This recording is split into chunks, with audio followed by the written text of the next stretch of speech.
তোমার লাগেনি তো? ছেড়ে আমাকে, অসভ্য জানোয়ার কোথাকার। আমি কিছু বুঝিনি, তুই আমাকে টাচ করার জন্য ইচ্ছে করে ধাক্কা মেরেছি। না না, তুমি আমাকে ভুল ভাবছো, আমি তোমাকে কিছু করে ফেলিনি। কোন থানায় ফোন করছি? না না বোন, থানায় ফোন করো না, ও এরকম ভুল আর কখনো করবে না।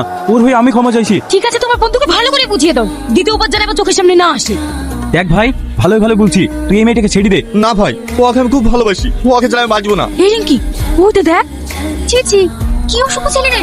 মেয়েদের বাথরুমে উঠে বসে আছে। চ, হেড স্যারকে বলে কি? কোথায় সে জানোয়ারটা? ওই দেখেন স্যার।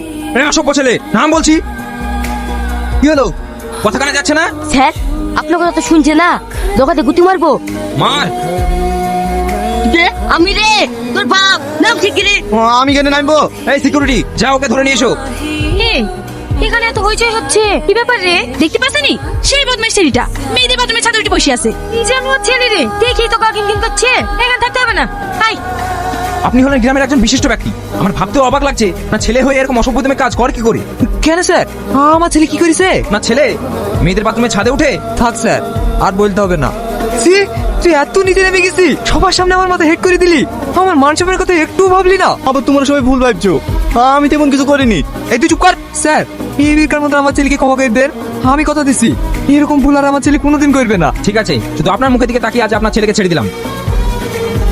খাবার আবার কি দোষ করলো যে খাবেনি? এই তুই বাপ বেটা জ্বালা আমি সহ্য করতে পারছি না। আমার কিছু করেনি মা, যা করেছে আব্বা সবকিছু জানে, সত্যি আমাকে ভুল বুঝিয়েছে। ভুল বুঝবো না? তোর একটা মেয়েকে ভালো লাগে তাকে সরাসরি বলবি, বিদিয়া দায়িত্ব আমার।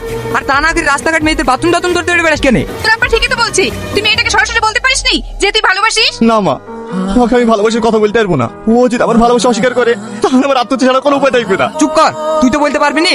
দে ও ঠিকানা দে, আমি আজ কিতাব হতে পারি বিয়ের প্রস্তাব লি। না আব্বা, তোমাকে যেতে হবে না। আমি চাই না আমার জন্য আবার তুমি অপমান হও। তখন আমি যাবো কালকে ওদের বাড়ি। এইটাই ভালো হবে। বাড়িতে কেউ আছেন? কারা আপনারা? আমরা কোর্ট থেকে এসেছি। আপনাদের যে বাড়িটা, এটি পিডব্লিউর আন্ডারে পড়েছে। এর আগেও তো নোটিশ পাঠিয়েছি, আপনারা বাড়ি খালি করেননি কেন? আমরা গরিব মানুষ, আমার স্বামী বেঁচে নেই, আমরা মা বেটিতে এখন কোথায় যাবো বলেন তো? এখন আমরা বা কি করবো? কোর্ট থেকে যেহেতু অর্ডার এসেছে, আপনার বাড়ি এই মুহূর্তে খালি করতে হবে।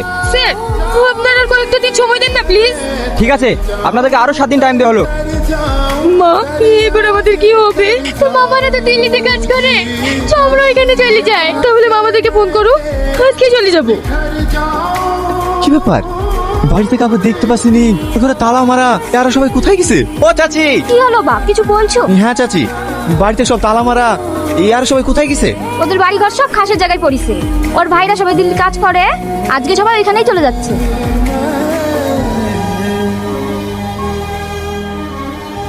মামা, ওই দেখো সেই বদমাইশ ছেলেটা। ও, এই বুড়ি, ওর নাক মুখ দিয়ে রক্ত বেরোচ্ছে কেনে?